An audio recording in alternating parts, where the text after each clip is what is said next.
Tonight on Virginia Legends podcast, I have Aaron Rouse, who is a Democratic nominee for the state Senate in Virginia, also a starter at safety for Virginia Tech, had a 3-year career in the NFL. Thanks for joining me, Aaron. Thanks for having me here, Julian. Yeah. So one thing that comes to mind immediately, they say politics is a contact sport. What do you think about the political world, and do you feel the contact is similar to what you experienced when you played professional football? Well, sure. Thanks for having me on. I think football at every level has positioned me well for politics because it teaches you how to work with others with different perspectives. It teaches you to keep that there's a bigger objective in mind other than yourself, and that's winning, making sure that your team wins. And so there's a sense of humbleness that comes with being a professional athlete, as well as making sure you can communicate effectively and work together to win, man. I want to win. Exactly. Well, did you, was there a primary for the nomination? And when did that happen? No, so not yet. There hasn't been a primary yet. I hope there isn't one. Okay. And so the election for District 22 Senate is slated for 2023. And so right now, it's just gearing up, making sure that I'm out in the community as I always have been, and making sure people come out to vote. Yeah. So is this the same district that you grew up in and you live in now? It is. So I grew up in Norfolk and Virginia Beach primarily. And so District 22 is a district where I am very familiar with. I have strong ties to. I grew up playing a lot of sports in these areas, have a lot of family and friends who live in this area as well. And it's one of those, it's a brand new district. It's a minority influenced district as well. And an opportunity for Virginia Beach to elect its first African-American senator from our city. Yeah. So I know that you went to First Colonial. Is First Colonial in your district, high school? It is not. Okay. It is not. It will not be in the Senate district. But as a councilman here in Virginia Beach, who represents the entire city, it is. Okay.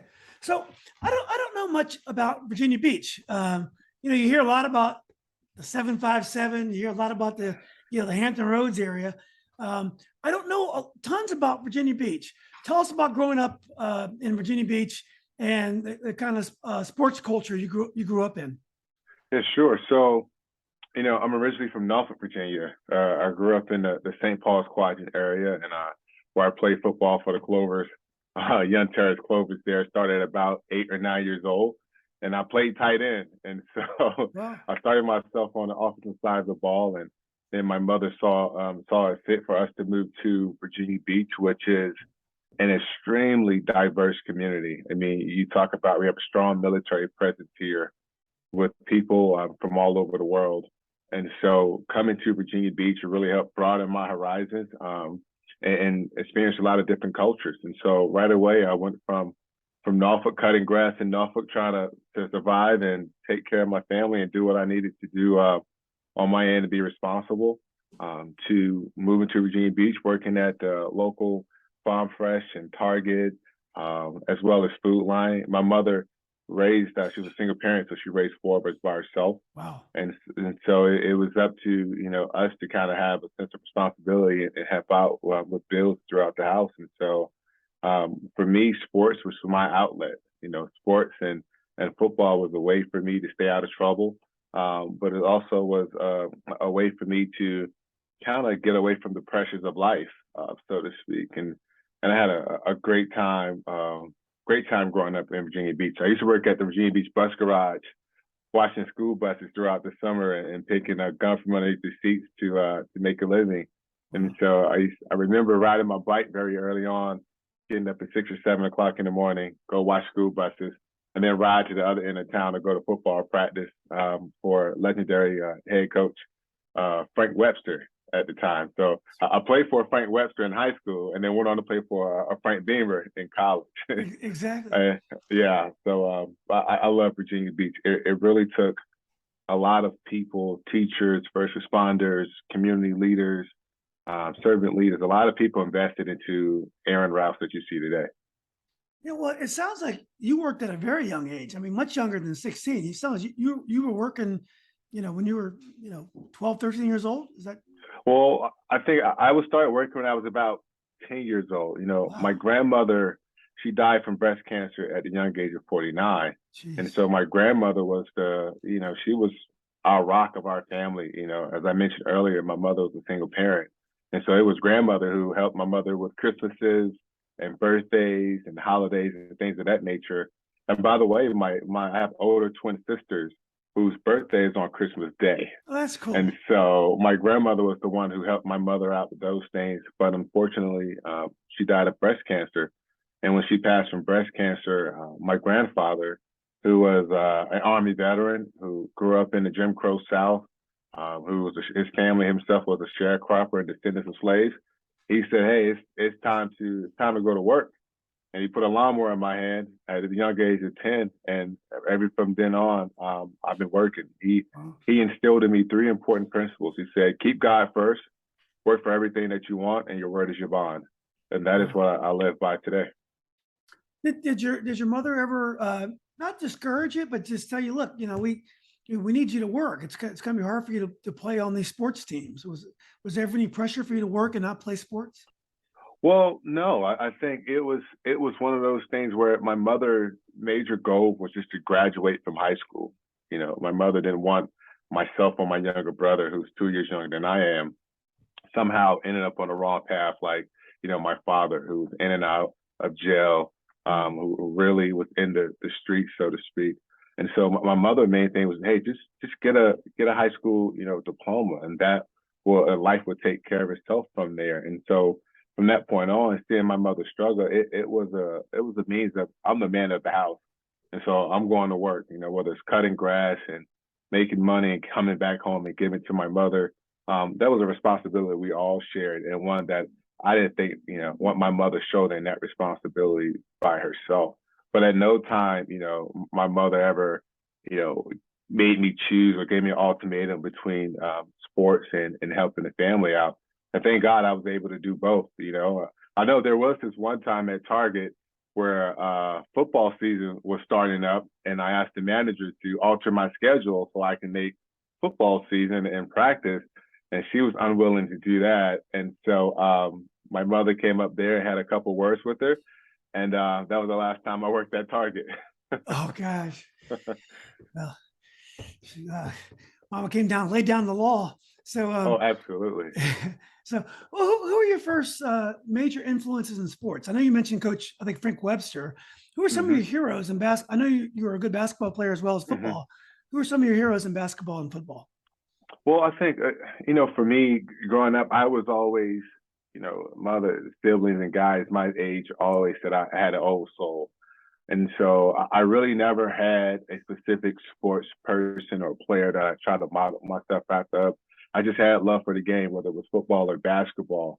But coming from this area and understanding there's so many athletes that come from this area, it was the Bruce Smiths of the world, the Michael Vicks, the Allen Iversons, the Ronald Careys of the world. You see all of these players doing from your area doing such great things.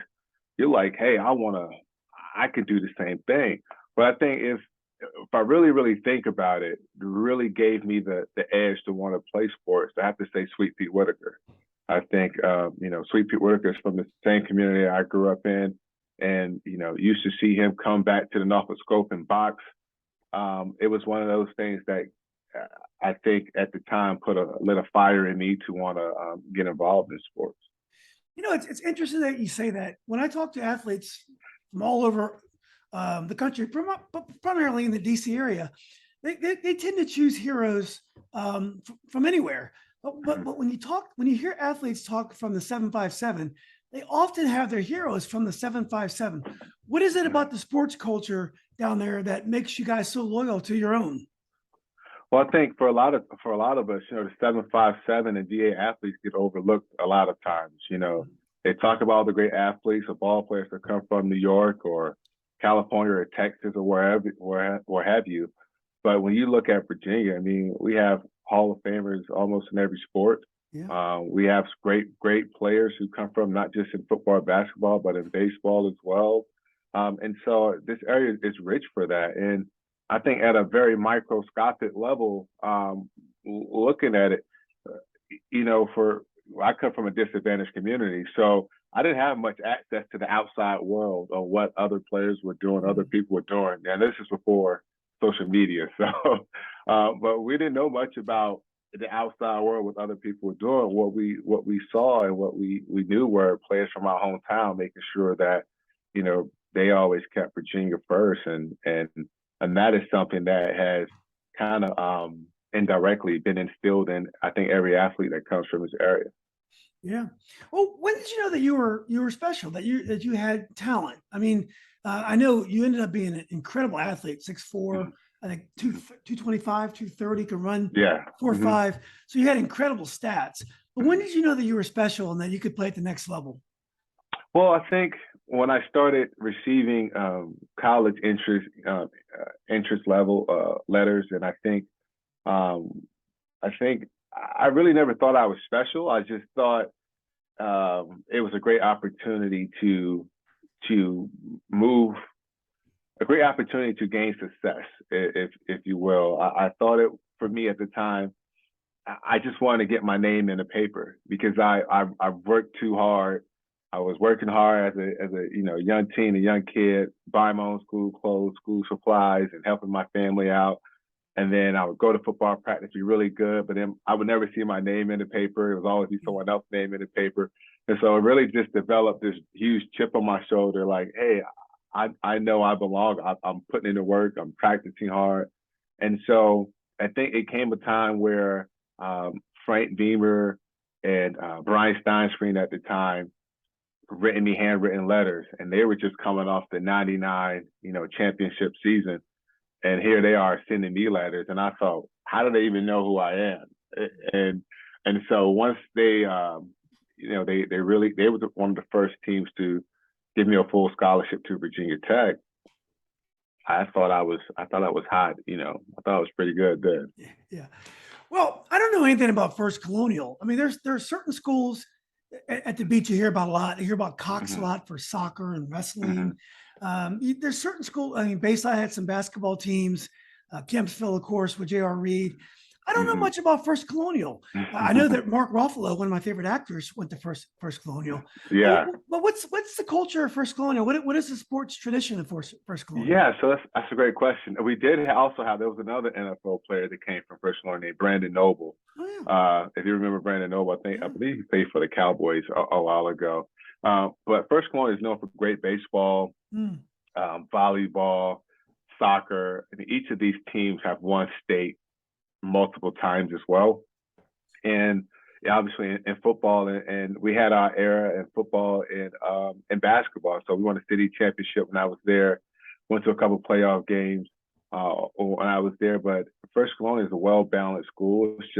It's right near the ocean front. And so at times we can be considered a surfer school, but it's just very, very, very diverse. As well, and we have tremendous academic scholars as well that come from First Colonial. It's a very, very proud school. Did you enjoy the social life there? And what was the racial aspect of First Colonial? Were folks of different races? Did they get along well, or was there some tension? Some tension there? No, First Colonial is primarily white, Caucasian, with a small percentage of African Americans there. And I don't think there's not too many other minorities there to get a really significant, make up a significant percentage. But that at the time when I was in school, that didn't really mean much to us. I mean, we were a very, very open-minded type of school where it didn't matter if you were in band or drama or you're academic or sports. It was one that everyone got along. I like to think of First Colonial as an example for our city. And so for me going there, I had tons of fun. I mean, people always ask, what was the funnest time, in your life? Was it in college or was it the pros? And the NFL was certainly fun in a different level, but I always take it out to high school. I had a job. I didn't have any kids. My grades, I was coming and going as I pleased. You had a girlfriend or two?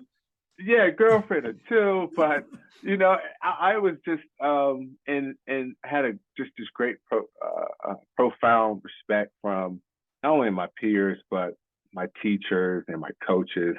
Uh, I could go down a list of teachers and coaches who I'm still friends with today. Um, but I'd be hesitant because I wouldn't want to miss anyone. But these are men and women again who helped me prepare for the SATs and the ACTs. Coaches who picked me up at times for basketball camps as well, helped me study as well. There's our teachers where they knew if I turned in a paper or something they knew I wanted to get an A, they would say, hey, you may want to look at this again. Um, it was really an atmosphere and an environment that really helped me be successful. Aside from all the other outside influence, working, not having enough money to get my car fixed, not having enough money to maybe wear the clothes and things that I wanted.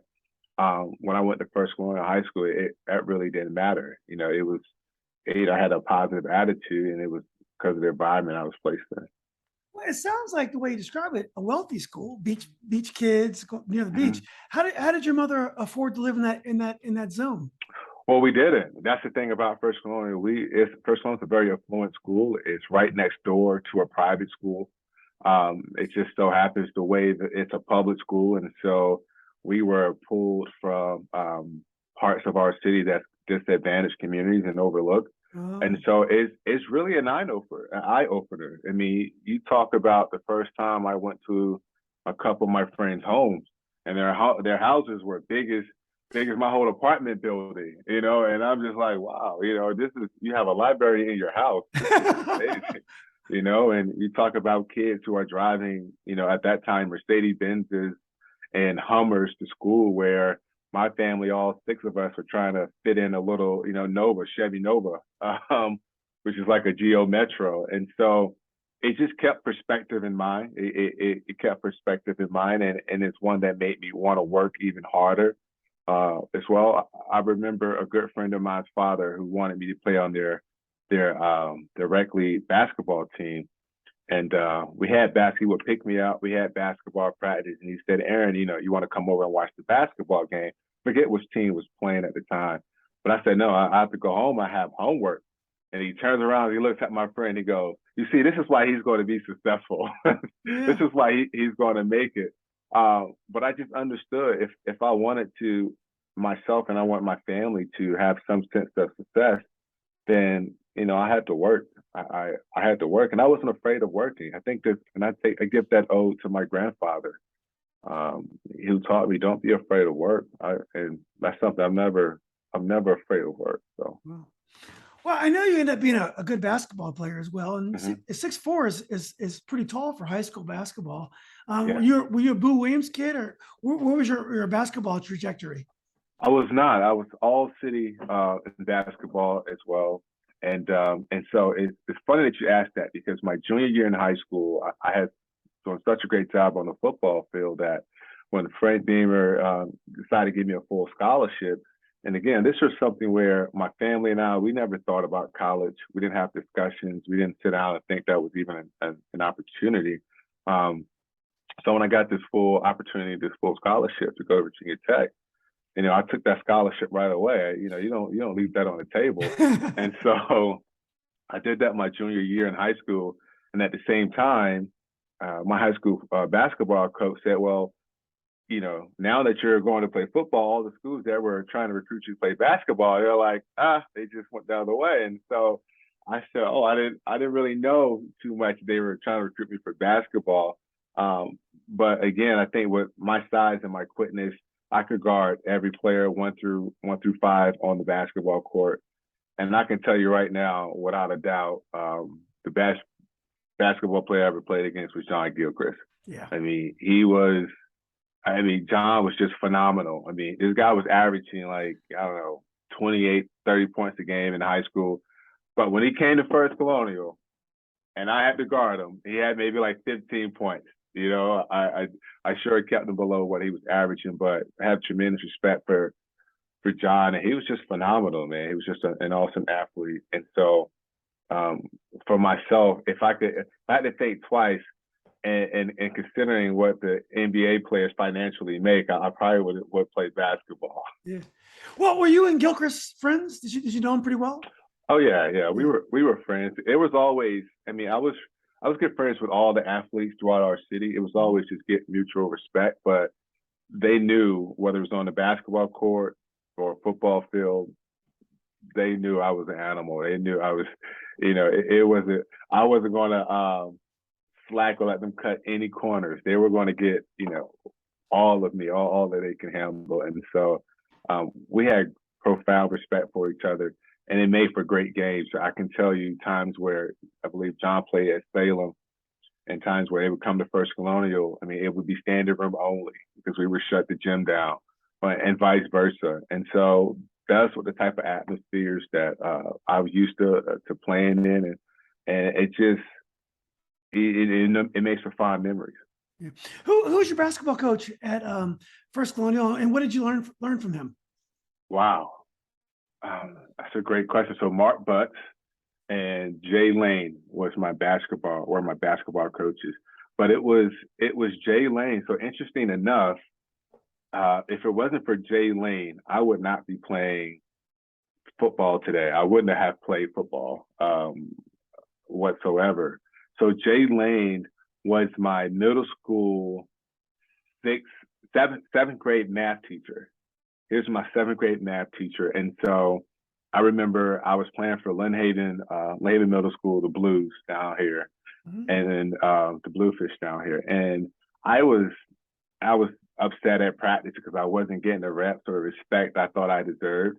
And so I walk off the field and I'm like, I'm not playing. I should be starting. I'm good.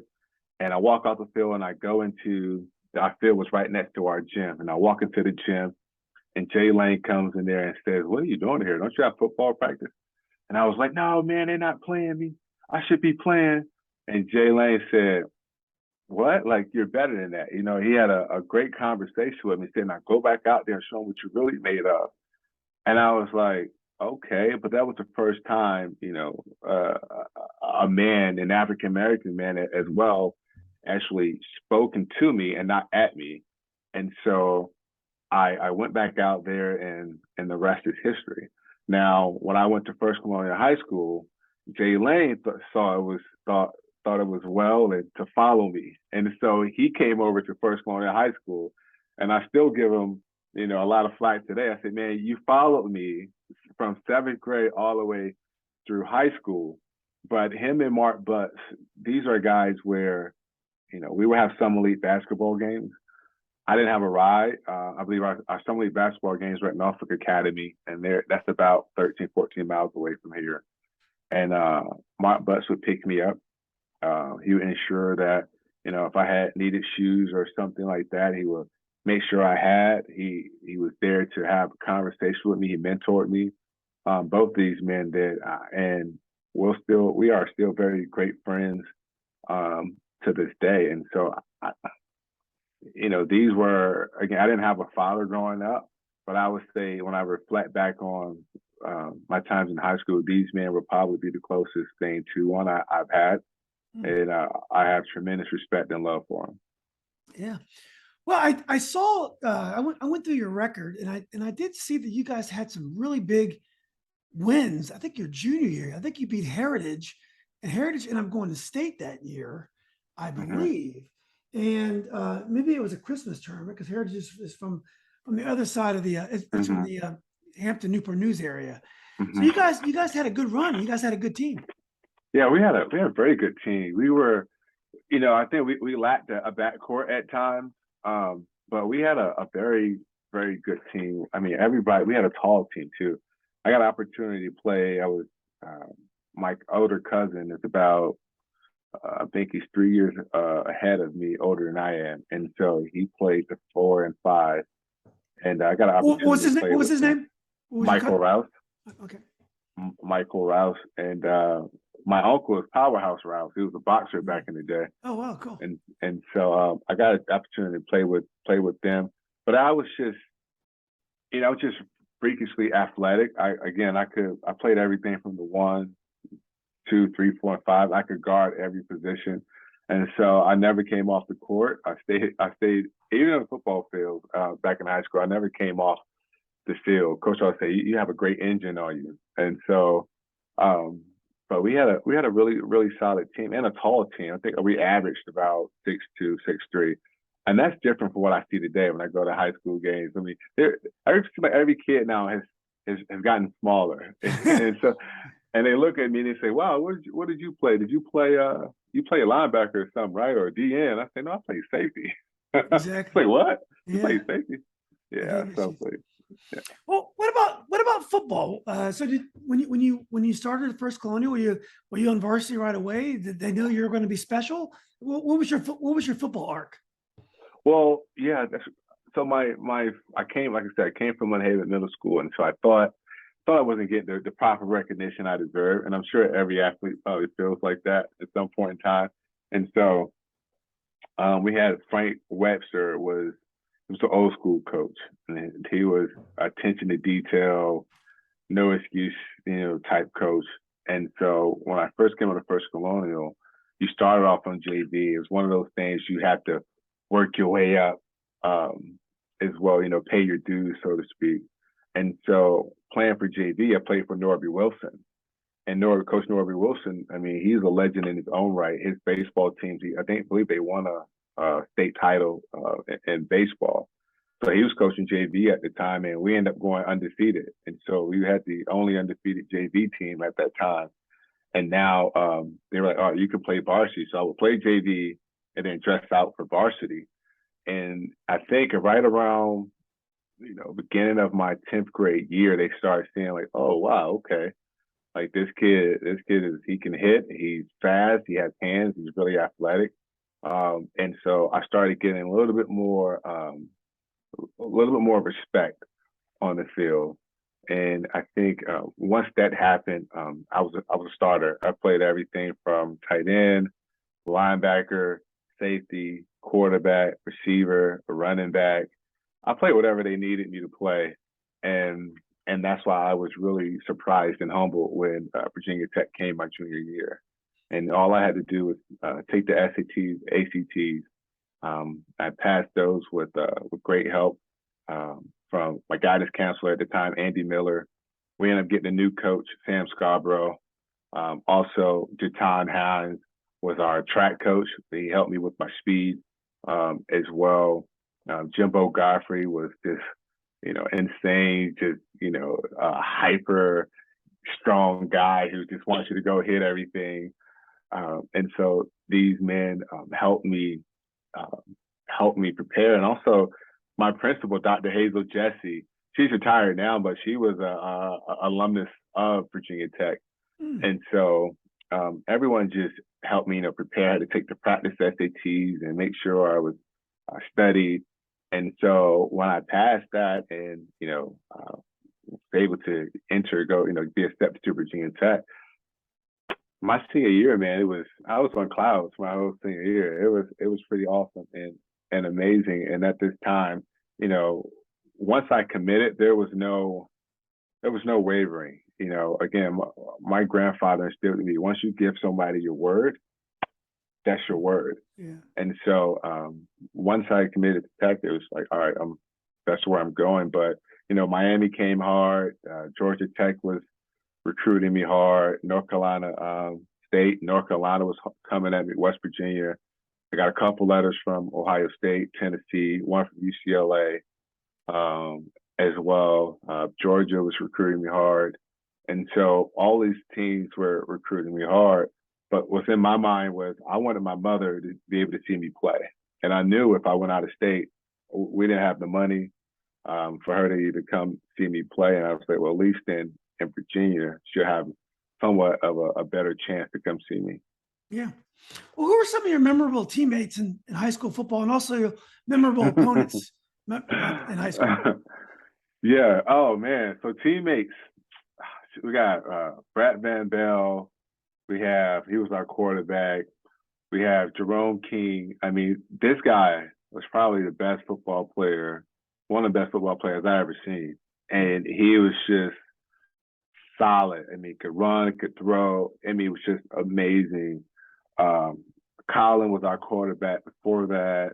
Matt McGonigal, he was the smallest little kid, white kid you ever could see. I mean, but he had heart. His heart was bigger than some of our biggest guys on the field. And Matt was Jabbar Spellman. He was a tall receiver. We played basketball together. He was about 6'5". He wore goggles. He reminded me of Herman Moore when he played. Chris Owens, he was just a monster. Kevin Mayfield, the Mayfield brothers. Anthony Frady's played running back. Who else?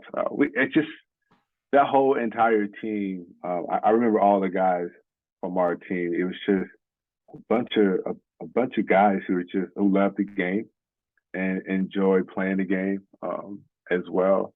And I know I'm forgetting some people. Walt played DB. They were good. So some of the best games, memorable games I had was we were playing Green Run at the time, and we had almost like this crackback screen, and there was this player, and I caught our players playing receiver, and I cracked backed on him, and I knocked him out. And so this was before targeting, all those rules came into play. And so that Monday, because we played on Friday nights, that Monday his parents were at our school trying to get me suspended. And they were like, what? And my mom had to come in, and we're all talking. It was like, it's football, it's a violent sport.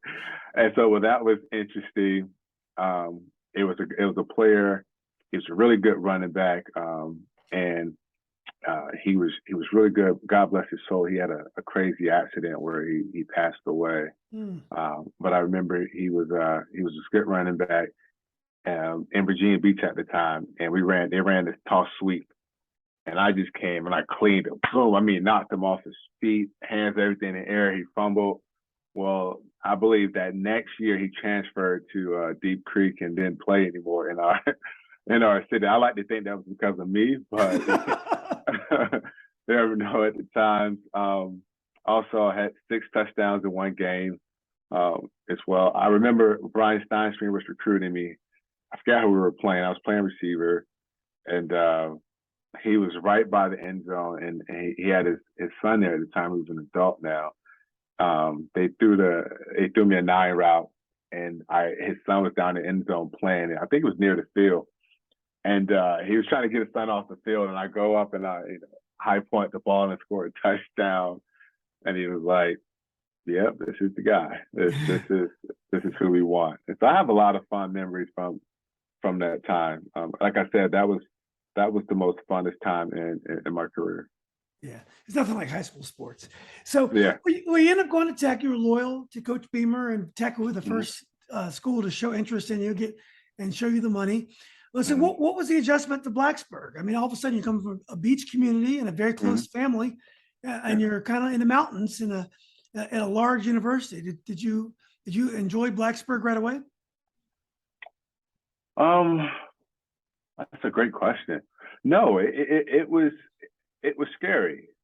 I've never been outside of my, hometown area. I traverse between Norfolk and Virginia Beach. And so going 5.5 hours to Blacksburg was a complete shock. It was a complete culture shock. And besides, my mother just dropped me off there. And so we had to, find a ride to get me to college. And when we got to college, my mother's just, she said, "I love you, baby. This is here you are at college. Make the best of it. This is what you have." And that was it. I couldn't call home and say, "Hey, I'm not doing well. I'm not feeling good," or "I'm homesick." It was, no, I'm here. And so, getting acquainted. One thing that sold me in Virginia Tech, there was the campus setup. All my classes were on one side, football and the dorms where I stayed at, slept in, was on one side. And I was like, okay, this campus is very easy to get around. So I loved that about Virginia Tech when I first got there. And then just working on getting stronger, being in the weight room day in and day out with Coach Mike Gentry. I think I came in at 180 pounds. And my freshman year when I went home, I was 215 pounds. Wow. And so that was that was really interesting. My mother was like looking at me, what are they feeding you? But this was the time where my freshman year I found out I was going to be a father.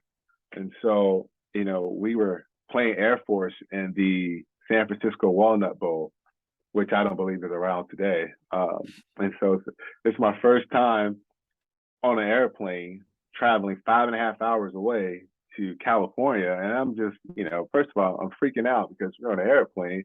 I've never been on an airplane before in my life. And now we're 5.5 hours away. It's just like, it was really, it was very stressful. And so having a good time out in California. I mean, we go to see, I never forget, we go to Rikers Island, and it was something where, if you ever seen Escape from Alcatraz, you're like, oh, this is where he came out. I'm a big movie buff, so Yeah. it's like, oh, this is where he climbed down at. This is where the raps are, and so I'm having this awesome time, and I get a phone call that changed my life. And the time my high school sweetheart and I say, we're going to have a kid, a child, and for me, I didn't understand how serious it was until I got back home. And so once I got home, she said, yeah, we're going to have a kid. And I thought, all right, listen, all right, great. I'm going to be a better father to my son. I didn't know it was going to be a boy at the time, but I'm going to be a better father to my child than my father ever was to our family, to my family.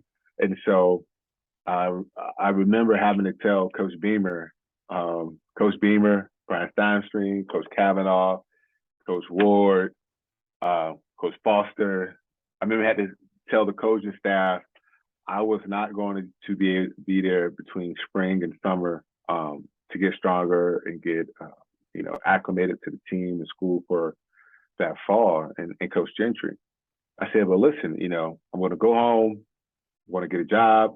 I'm going to work out. I'm going to come back in shape. I'm coming back. I'm going to be that player, that student athlete you all invested in. And well, Coach Beamer, he expressed concern. So did Coach Steinspring, but they understood I had to do what I had to do. And so I came back home to Virginia Beach, and I got a job working concrete. I got a job working concrete, and working concrete is so hard. I mean, it is. I mean, using mauls and dirt and gasoline and wheelbarrows. I mean, it is extremely hard. And I was the youngest man on the concrete line, so to speak. And those guys, they made sure they knew they made sure to put me to work. Sending me to grab all kind of tools and things like that. Working out in this Virginia heat, this humidity, and so I will, be up at 5 a.m. in the morning, work concrete till 3 or 4 o'clock in the afternoon. And I would get off from work, come home, see my lady, kiss the baby, or the baby wasn't here at the time. Well, kiss the stomach, make sure everything's right, and then I would go train. I would go out to the field, and I would run sprints, work on my footwork, do everything I could technically down by myself. And so when it was time to report back to campus for fall ball, I was in shape. We had 16 110-yard sprints was our test, and I had 15 to 16 seconds to make every sprint and not miss one. I made it with flying colors. Not only did I make it, I think, Coach Gentry, Mike Gentry, Coach Beamer, Coach Steinspring, all these coaches were surprised that, I'm back and I'm in shape, and how well a shape I was in. And that is when I think I really earned their trust. And I would go on that year to become a freshman All-American. And so for me, again, I keep harping on to them. I've never been the average. I've never acted my age. I was always more thoughtful, more mature than that because of just life experiences that I had. And so from Virginia Tech every other week, we could play Miami a Thursday night or Boston College Saturday. I will wait after the game, 2 or 3 hours after the game, and I will hop in my Chevrolet Caprice that my grandfather, who was now living with my mother, couldn't drive anymore. So I would hop in this box Chevy Caprice, and I would drive 5.5 hours all the way home back to Hampton Roads to see my family, make sure they were okay, work on all the papers I can, and then that very next day I would drive all the way back. So I was essentially commuting every other week from Virginia Tech after games at times, making sure my family understood how much they meant to me, and making sure the mother of my kids understood we were in this together, while all trying to maintain a high level of performance on the football field, a high level of performance in the classroom as well. It was extremely tough and hard, but this is what I give all credit to Christ for, because now one time after playing 3.5 hours football and leaving it out there on the field, and many of times, as you know, we had 10+ win seasons throughout my career. Many of times driving home, I didn't fall asleep, not one time. I broke both hands, metacarpals driving home. I didn't break them driving, but I broke both hands while driving home one time. At times, I should say. Hurt my shoulder in college, bruised up after playing a football game, nicks and cuts. And when I drove home, I didn't, I always made it. And God saw fit to always protect me on the road and always protect me coming back. And I tell people, I have this one story where, this people don't believe it. They say, I don't know how that happened, but it did. But it was one time on 81 where my box Chevy was acting up, and I don't know what it was. I thought it was going to cut off on me. But I didn't stop. I was like, if I stop, there's no one going to come get me. I don't have tow. I'm just going to keep driving. So I make it all the way home. I'm talking like 4 hours. It might have been a Roanoke show. About 4 hours all the way back to Hampton Roads. We popped the hood and looked on it. I had no fan belt. And I made it all the way home without a fan belt. And that's Christ right there. That's God right there. I don't know how, but yeah. And so at the time, Julian, my mother was like, make sure, it went from graduating from high school to graduate from college. And so I wanted to make sure I got my college degree before going into the pros. Yeah. Well, you mentioned a little bit about Frank Beamer. He was a little bit, worried whether you can handle all these commitments. Talk about Beamer, his coaching style, and things he learned from Coach Beamer. Yeah, I learned a lot from Coach Beamer, and it was more so of the way we do things and how we do things. I learned a lot about sportsmanship in class. Whether we win or lose, we do it with class. How do you handle yourself and conduct yourself? You do that by your actions. For example, the locker room. Coach was big on making sure the locker room was clean as well. And this is something where that was instilled in us from senior leadership on the football team, and we had to pass that down. But watching, Coach Beamer, his interaction not only with people within the community, other coaches, other players at times, I learned a lot from just how to handle yourself and how to conduct yourself with class. And I think that was the biggest, most impressionable thing that I've learned. And I use that skill today. Yeah. Well, you had a lot of pressure on you, and you had responsibilities at home. Were you able to have a life of a typical student athlete? Did you go to parties? Did you have some fun in college as well? Not at all. Not at all. I mean, it's funny because I would come back, we'll play Saturday, drive home Sunday, come back early Monday morning, try to make team meetings. And a lot of times I came back late and ended up having a Wednesday morning. Are you familiar with our Wednesday mornings? No. So our Wednesday mornings were like a form of punishment for missing meetings or coming late. And so I would get back late and probably miss like a team meeting or something, and then I would have a Wednesday morning. Wednesday morning are basically 6 a.m. workouts. You gotta run a mile, and you gotta, do some other strenuous type of activity where you push a board or something like that across the field 6 or 7 times. Well, I got so good at Wednesday mornings, and that should take like an hour and a half to do. I was out of there in maybe 20 minutes. I got so used to doing that. But I was, when I came back to Tech on Mondays, I was looking forward to talking to my teammates. They would always tell me, I was living vicariously through them. What happened at the party at Tots or some other place downtown. I was always like, oh, what happened? And everybody would always fill me in. But no, I didn't have I didn't have a typical student athlete type of, college life. Even when I would have big games, and knowing that, oh, everybody's expecting you downtown, you had a monster game, people want to see you. No, man, I was, you know, washing up, wait a couple hours for traffic to die down, hop in the car, and I was driving home. And so for me, it was, people always say, talk about college careers. Like in college, I worked, I was a dad, a full-time student, and an athlete. And so that's my college career. So now you probably can see why I like high school more than I like college. High school, I was living a life. Yeah, you were busy. Well, by your junior year, you'd moved to what they call rover back, so more of a defensive back position.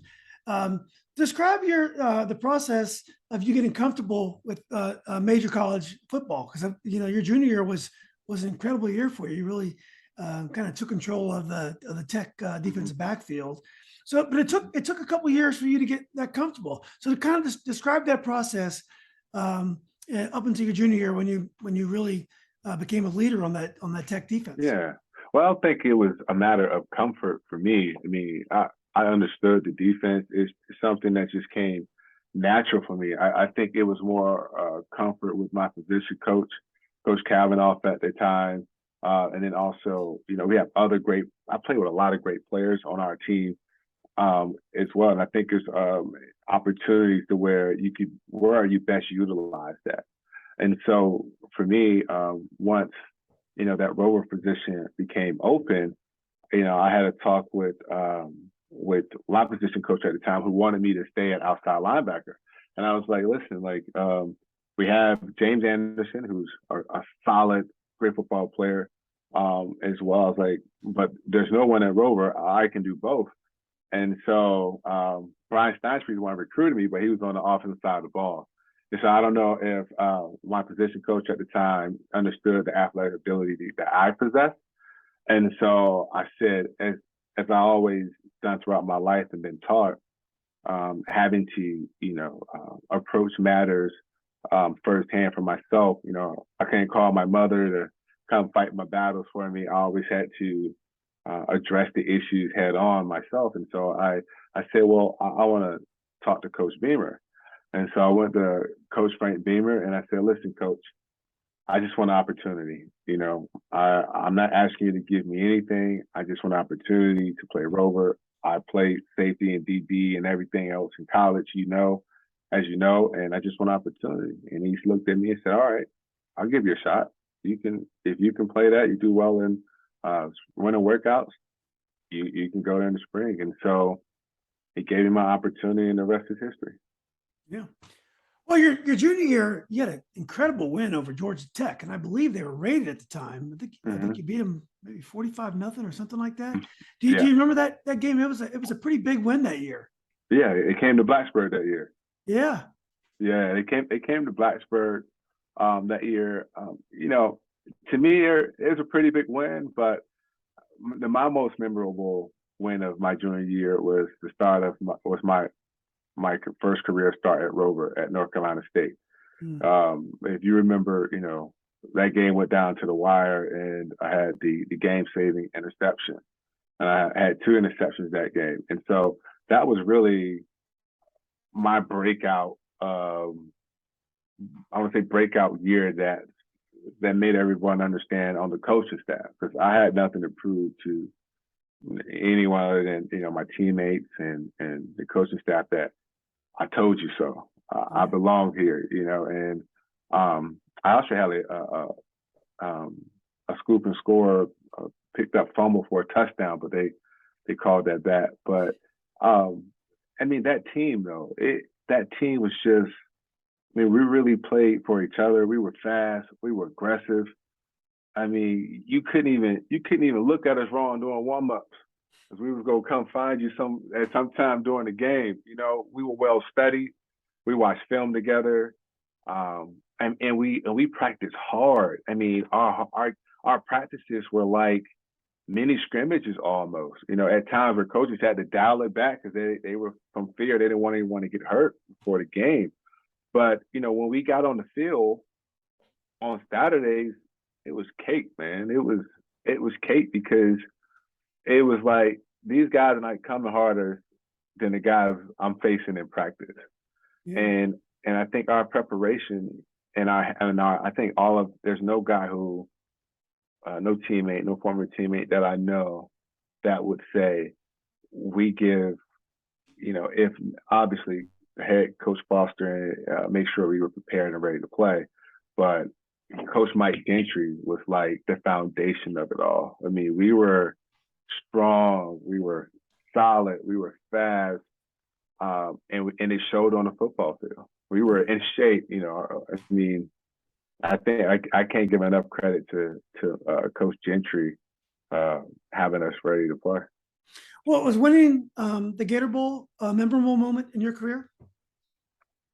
I say, yeah. I mean, I think winning a bowl game is always memorable. You of course you want to win your bowl games, but for me, and for a lot of us players, I think our first ACC championship win was the most memorable. It was the first one, our first time in the ACC, and we had to beat Miami to do it. And so that was your sophomore year, right? Yeah. Yep. And so I think at that time it was like, that was probably more memorable for us. And then, we go down to we play Florida State in the ACC championship game the following year, and I'll never forget we were walking off the field, and legendary head coach Bobby Bowden, we were walking off, and he said at 36, I said, "Yes, sir, Mr. Bowden." He said, "We're not running to your side anymore." and I laughed. I was like, okay. And they didn't. They came out the second half. You can watch the film, and they did not run on my side the whole second half. I think the first half I had 12 tackles in the first half, and that second half came, and they didn't come to my side. So I'll never forget that. I have great respect for that man. Yeah, great coach. So anyway, going into your senior year, you're now on the radar of some preseason All-American teams, and you had a great junior year. Talk about your senior year a lot, because it did lead to you being, I believe, a third-round draft choice in the NFL. Yeah, I mean, my senior year was a culmination of high expectations mixed with the death of my grandfather, and really not having an outlet to express all of things that I was feeling. That's why I think I'm happy that mental health is being is being available to college athletes today. I mean, at the time where you come up from your junior year, you had the opportunity to go pro, and then you come back because you have great love and respect for your school, and you promise your mother you get your college degree. And so at that point, you're like, okay, I'm here. I know I can play. But then things start to happen that's out of your control, and you start second guessing yourself, right? You start thinking about, did I make a mistake coming back? Should I this? Should I that? And then, someone who I love and respect, a man that's guided me since I was a little kid, my grandfather, he passed away, he died.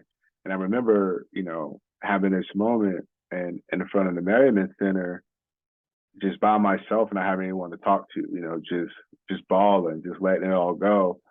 And I was dealing with a lot that year. And then coming back and having to share a position, having split time, it was like, what is going on? I didn't understand that. I didn't get that. There was really no explanation for it from my position coach at the time to me. So I dealt with a lot my senior year, and absolutely, I felt like I should have been drafted a lot higher.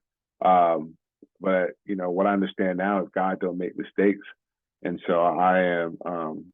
I couldn't be more proud and happy with how everything turned out. Yeah, it turned out incredible. So you end up, I believe, being drafted by the Packers. I did, by the Packers. Yeah, so you had Mike Montgomery, a great coach, and you played on Brent Favre's team. Talk about the adjustment to the NFL. Now, I mean, you're a great athlete, so there's nothing about the NFL that physically you can't handle. So what is the adjustment for that next level? No, so it's the NFL is pure, technicians. They are everything is very, very technical. I mean, if you're supposed to run a 5 yard out or backpedal at 10, that's what they want you to do. That's the biggest adjustment from, college to the pros, and also, working out. I mean, in college, you're going to work out, all the time, day in and day out. Pros, they want to take care of your body, so you really have to find the time to maintain, your work ethic, high level of working out. But also just the sheer nature of it's a business now. I mean, college is nowadays, I guess you could say, it's becoming somewhat like that. But NFL is strictly business. I mean, you have guys and teams and who do things strictly off the numbers as well. But the NFL is definitely a blessing, and it's a privilege to be able to make it to that level and to play at that level. It's one that I love. Even if I only played one game in the NFL, I think you should. I'm very, very proud of it. I think every player who's been able to play in the NFL understands that opportunity, out of the hundreds of thousands of, college athletes, less than 3% get that opportunity. And that's something that I'm very, very proud of. Is it tough to be a rookie on a team that's so good? I mean, you guys were 13-3 your first year. Would it have been easier to break in with a team that was, more 500 type team, or is it? Did you like the opportunity to play right away with a top team? Yeah, I don't think anybody wants to go to a bad team. I'll go if you pay me. You pay me. I'll go to the bad team. Yeah. But I think it's just one that it comes with responsibility. I mean, you're on a good team. You're playing with some legendary players, and as professionals, something I learned from Charles Woodson, how to even become more of a professional. You just got to be prepared. You got to come ready. This is not college. I mean, this is your job. This is your career. You have not only a responsibility to yourself, but you have a responsibility to your teammates. And so I think that is something that's, it's a difference where, back in college, and sometimes you can, some guys party and then next thing Saturday they'll have a ball, play a good game, and then it's like NFL. It is a professional. It is professional, and it's more business. I would say it's more business than it is actually football. Football is the end product the fans and everyone gets to see. But Monday, if you're not playing on Monday night, obviously, and now Thursday. So, but Monday through Saturday, I mean, it's business. It's business. There's no other way to say it. What was Coach Montgomery like? I mean, he's got a great record of success. What did you learn from him? Coach Montgomery, you mean McCarthy? I'm sorry, Coach McCarthy. Montgomery was the Stanford coach. Mike McCarthy. Yeah.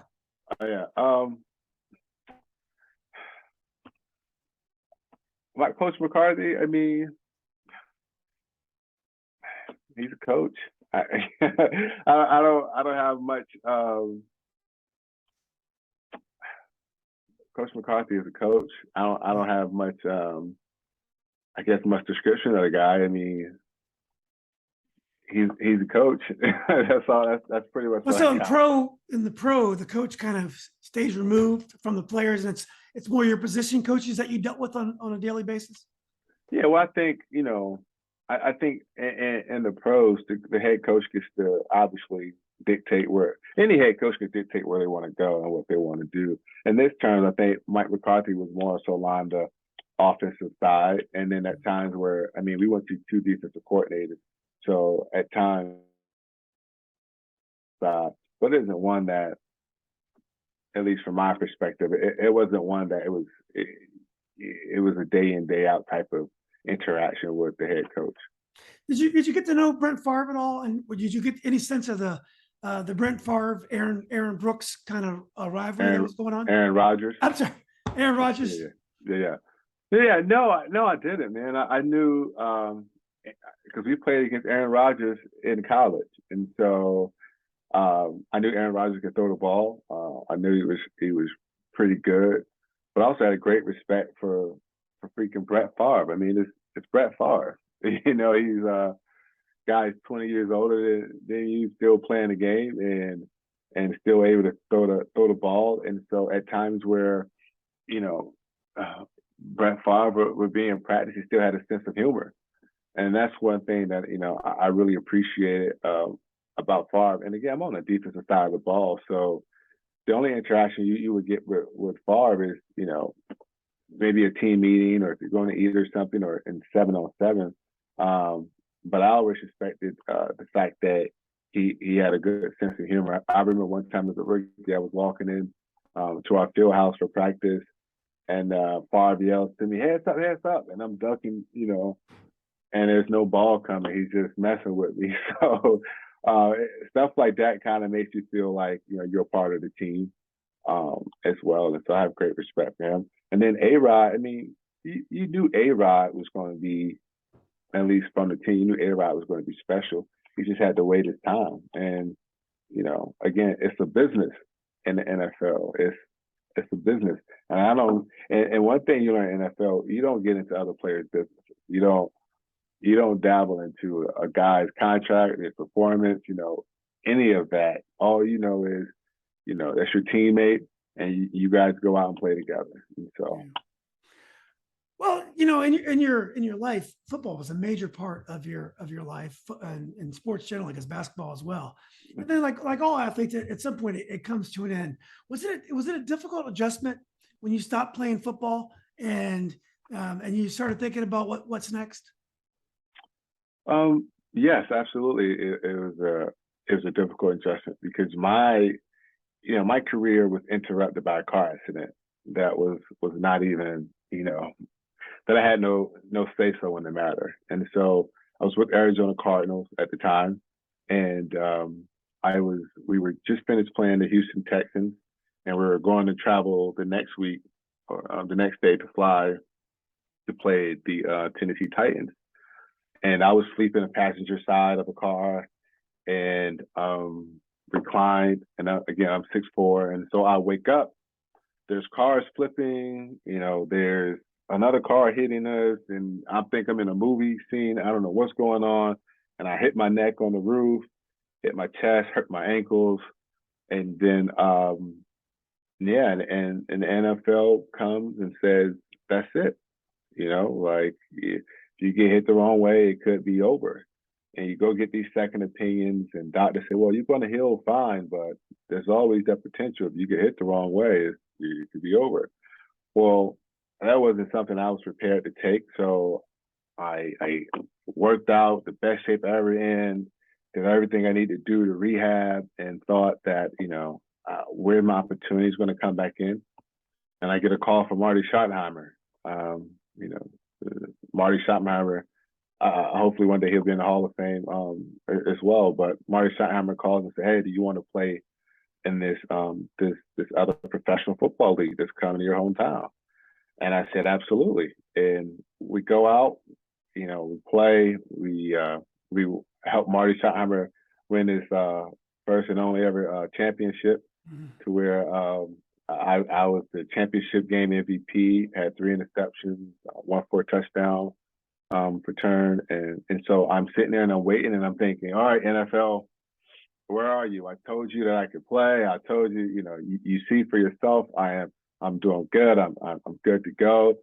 And that call never came. And in fact, they said, hey, you know, you did play well, but this is a different league up here. And that was it. And so that transition going from, I was about 26, 27 at the time, going from playing to now what am I going to do? It was one where my mother had to remind me of the education that I had received. It was one that, you know, I had to recall my lectures from Nikki Giovanni at Virginia Tech.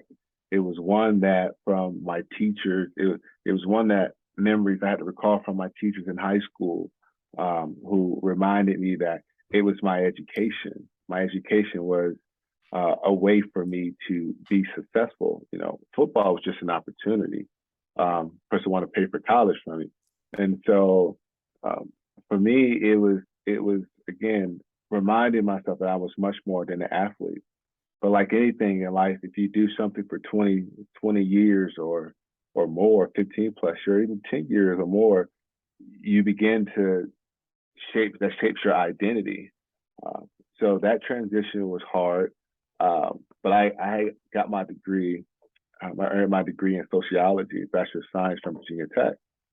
And so once I had an opportunity to go to Richmond and to go to Richmond in our General Assembly, that is when the lights came on and everything just kind of just took off, and I understood exactly what I was supposed to be doing. Yeah. So also, weren't you on the city council in Virginia Beach at some point? So what drew you to politics? What about politics do you enjoy? I mean, I've always wanted to get involved in politics. I've never had the opportunity to actually try. But what Sure. is it about that you like, and what do you hope to achieve? That's a great question. So I think what drew me to politics was the fact that I'm a social scientist. And so once I went to Richmond and the General Assembly, and I learned a lot from the men and women who serve our great Commonwealth, from both sides of the aisle, and just what it takes to initiate bills, to help them get passed, what committees do, how resources are expended or used. So for me, from a sociological perspective, there was this question and need to understand why, as this young African American, male, why is it that I am one of very few who made it from such a disadvantaged community? And so once I started to understand, how the political structure worked, it gave some answer, some realization to, if we had better schools, if we support our first responders better, if we can help with housing, if we didn't have food deserts or financial insecurities, these can help present more opportunities so everyone, regardless of race or where you come from, everyone can be successful. And so, obviously playing football and going to this great school opened a lot of doors for me. And one that sports built that bridge, because everyone wanted to talk about, maybe it was a UVA game for those who went to UVA, or maybe it was some memorable game that they see me play. Maybe they're a Packers player, a Packers fan or something, or a New York Giants fan.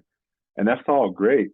And at that same time, I would say, all right, well, we could talk about football a little later, but can you, teach me what you know? What do you do? And so we would have this great conversation, and then we'll throw in maybe a highlight or two from my career, and then they would teach me more. And so there was this open communication, regardless of party affiliation. It was just two people, sharing knowledge, having a great time. And so I said, listen, at the time I had a mentor. I said, I want to run for a local office. And they was like, whoa. Local office? Whoa, local politics can be messy. You don't want to run for local office. And I said, no, sure I do. And I said, here's why. If I can't make a difference in my hometown, where I'm from, I would be no good up here at the state level. And I said, these are the future generations, especially coming from the communities that I come from, have to see someone else make it and thrive in these type of careers, because it's they don't see that often. The little boys and girls from my community, they want to go off and be athletes, or they want to become rappers or some form of entertainers. And so I said, no, that's we have to have more lawyers, more doctors, more first responders, more teachers, more entrepreneurs. So that's why I made it a point when I started my nonprofit, Rouse's House, where we started giving away just back to the community, whether it was school supplies or turkeys. I didn't invite any of my Virginia Tech brothers. I didn't invite, none of the big names that I had the opportunity to meet. I invited those teachers, those police officers, those firemen, those entrepreneurs, those doctors, those lawyers, those business owners, because I wanted these kids to see this is what success looks like. This is what it means to give back to your community. This is why I came home to serve. I came home to make sure that whatever these kids or the future generations or wanted to be and become, they could do that. And I wanted to make sure I had a hand in shaping policy that was more shaping policy that had more equity and equality in it, and encompass uh, as many people as you could. And I say as many people as you could because there's no policy that does everything for everybody. And they always say you can't please everybody. Well, let's try to please as many as we can.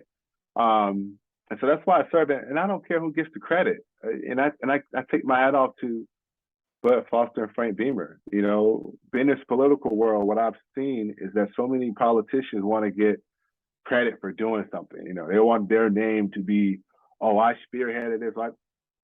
I don't care who gets the credit, as long as the people are being served, and that's why I serve.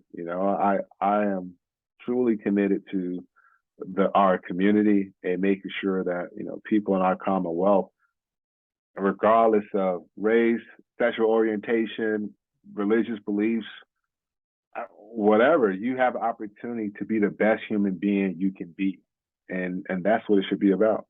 Yeah.